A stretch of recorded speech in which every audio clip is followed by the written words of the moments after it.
Kyra Aston is in her third season as head coach for the Road Runners, and it's their first season here in the American as they make the switch over from Conference USA. Last year in Conference USA, they went 13-19 overall, 9-11 in conference, finishing 6th in Conference USA and picked to finish 8th in the preseason poll this year. Coach, great to join us here today, first American season. The one thing, though, we know about Kyra Aston teams is you bring the defense no matter where you've been. What do you like about this team's defensive tenacity that you're seeing so far? You know, our defense is actually a work in progress. It was last year, believe it or not. I think for most people that know me, I'm a little bit of probably a 99% man-to-man coach, and we actually played a lot of zone last year. And just you want to find ways to help young people be successful, and we had a really super young team last year. We actually do this year. I have to remind myself we have 9 freshmen and sophomores because we had so much carryover from last year, which was a great thing. But we're young, and sometimes that's the last thing to come is understanding a defensive system. So we're still a work in progress there, but we play hard. Coach, you know this. A lot of players don't even know what defense is until they get to college. No. But that's something it's always on your mind. Speaking from experience there, Brooke? Yes, plenty. Me too. So when you and your coaching staff, when you guys go out to recruit, what is that, hey, they're not a great one-on-one person maybe, but what is that X factor? It's like that mindset, right, that you're looking for? Yeah, I call it a play-to-play player. I mean, the best ones that, I guess, from a sense of transitioning from high school to college, I think if they have a play-to-play mentality, and they're not always like looking back and thinking about what just happened, whether it was good or bad, then you can navigate that pretty quickly. But if they are, I call them a wanderer, where they're used to in high school, like being able to do something and then they can wander around for a few minutes and then get back to the next play, then that's not going to work very well at our level. So, I mean, I think if they go play to play, that's the quickest way to transition. And then, other things will come. I always like going rover on defense. Sometimes I'd switch. You would have loved me as a player, yeah, I'm sure. You know what? We had a lot of rovers last year. Yes, that's a problem. So it's interesting, though, with man-to-man defense, there's a sophistication to it that no one really sees. Yeah. You understand it. But at times, you've got to simplify it for players. So how do you disguise the sophistication with some simplicity that you can build upon? Yeah, it's interesting that you say that because I've not typically been one of those coaches that makes it really simple. This is what we're going to do, and we're going to try to do it the best that we can. I'm a huge scout coach. Yep. So I like to scout the other team and then take away their strengths and really switch things up practically every game if that's what we need to do. I have decided to simplify it a little bit, and I think that you start with just being able to get them to do a couple of things really, really well. So I've gone to that, and hopefully we can get to scout defense at some point. But right now, we've got to be great at something. Well, what are those foundational pieces then, if we're talking about simplifying things down to being great at you have to guard the ball. I mean, it sounds crazy, but we say that every single day, guard the ball. You have to be able to stop straight line drives, straight line passes. And then I think the other thing is just figure out how to be a team. Yeah. There are so many young people back to whatever they did in high school. It was still, I got my man type of defense, and especially if they were good. They either didn't play at all because they couldn't afford to get in foul trouble, or they took the best player, kept the best player from scoring, and they didn't know about team. They didn't know about team at all. Yeah. So I think you have to find that mix of being understanding team defense. I'm sure AAU really helps with that. Some do, some don't. I mean, we have a couple of players from several actually from a really nice system in San Antonio that you get some carryover because they do some good things in their system. Speaking of carryover, Coach, one of your players that played for you at Texas, Alyssa Coleman, being here now at UTSA, now another year older for her. What does she really bring to your front court? What impresses you about her abilities? Her growth is what has impressed me the most. I mean, Alyssa, I didn't get to coach her. So, unfortunately, it was one of those situations where I recruited her, didn't coach her. She had an ACL her freshman year, didn't play at Texas. And then when I got the job here, it was a logical transition for her to come over and play for us. And just her growth, maturity-wise, not just necessarily production on the court, but growing into a leader. She's 3 years into my system now, and she really understands what my expectations are, and part of that's relationship. You have a relationship with someone that goes back a long way, and they trust you, and she's just become an anchor for us, so to say. I mean, her shot blocking ability is really good. Or, she's become much better offensively just through, growth. But I think if I had to say one thing, it's just that she committed to us, to helping us move the needle in the program, and she has stayed committed, and that's been the most valuable thing for us right now. You also have a Conference Player of the Year in Jordan Jenkins on your roster, a fantastic player, and looking at what she's going to be up against in the competition here in the American. And I don't like to usually isolate players, but having a Player of the Year on your roster is a big deal. What would maybe be your argument to say, hey, she could have gotten some preseason Player of the Nods here? I mean, people didn't necessarily, I would say, maybe respect what she did last year or recognize, so to say. But she's enormously talented. I mean, there's no question about it, and I'm excited about, seeing what we do with Jordan this year. I'm excited for her. She's one of those type of players that, and I've had several of those that I've coached, but she's one of those that really loves the gym. And she has a passion for the game, and she's really a joy to coach. Coach, I was thinking about the conversation we're having about defense and sophistication, simplicity, but one of those pillars, the foundational pieces, has to be communication. For sure. And kids don't play defense growing up. Well, they sure don't communicate. So how do you teach that early?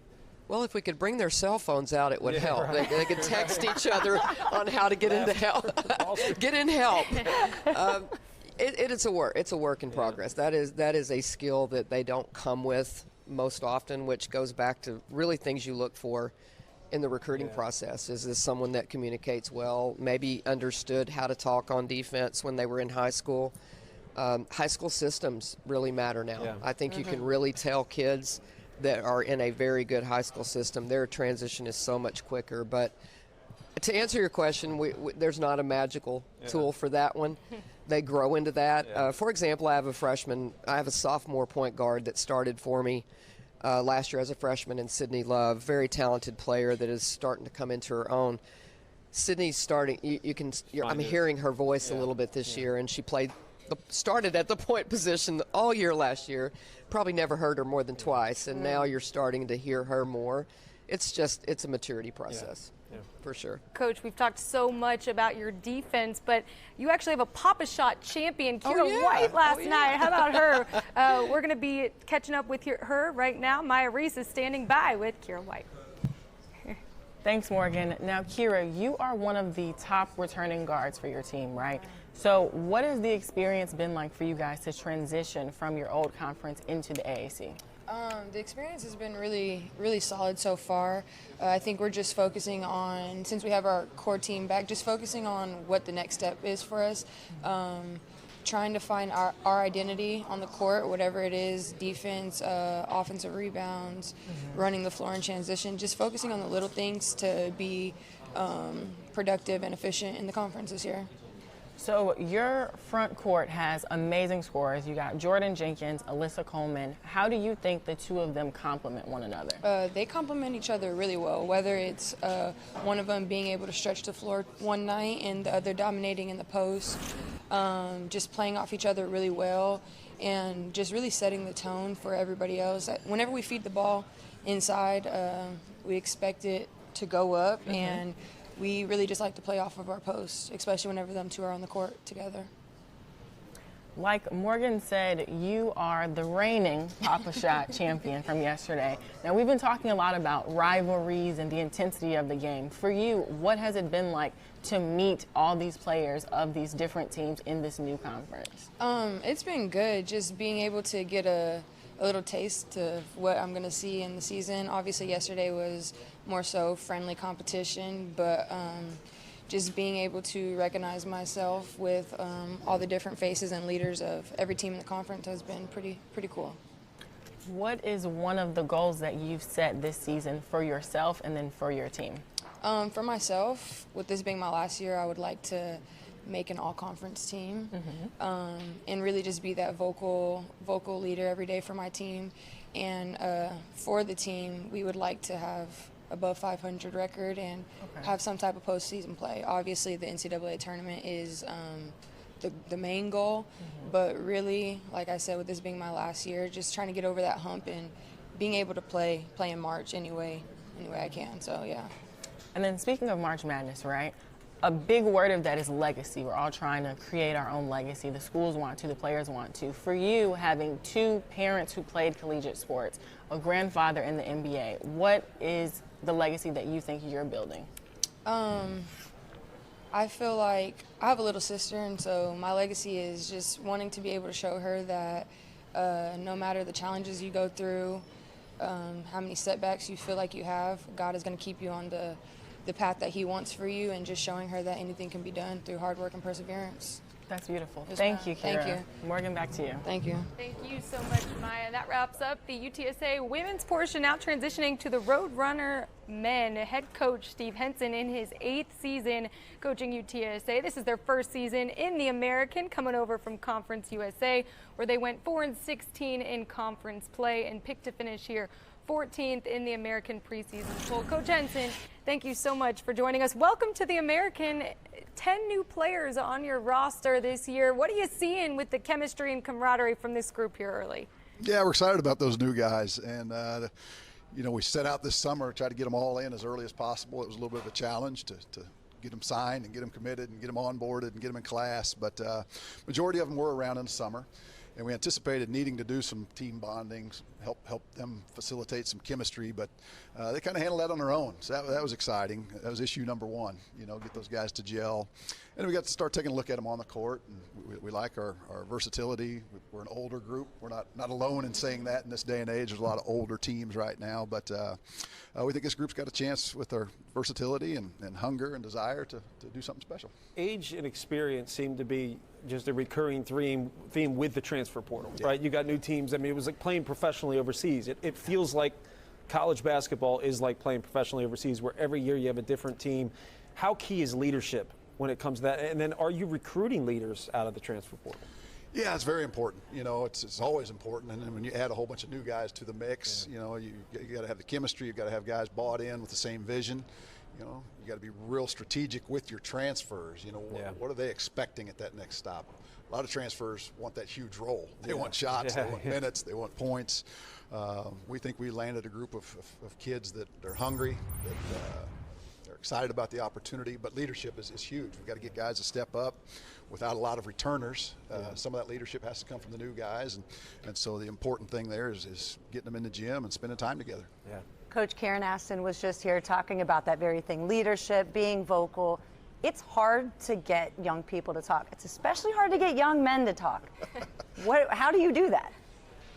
Yeah, it comes very natural for some kids, and a lot of kids you can beg them, and they're just not gonna talk. But as long as they all have the same vision, also have the same work ethic, somebody's got to step up in those huddles, and it doesn't matter. One of our freshmen, we only have one freshman, and he's pretty comfortable. He's stepped up, but ultimately you want somebody that's been there, that's played in the league. Dre Fuller for us played 3 years at UCF. He's been through it. Carlton Lingard is been in the Big 12. So those guys have some experience maybe that some of the younger guys don't have. We need them to step up and share that. And we can do it by committee, but ultimately somebody's got to step up and take control of that. A new guy, not necessarily though new to you, Jordan Ivy Curry comes back after spending a season at Pacific. Coach, how has he really been a tone setter for this team? Yeah, he was so excited to come back.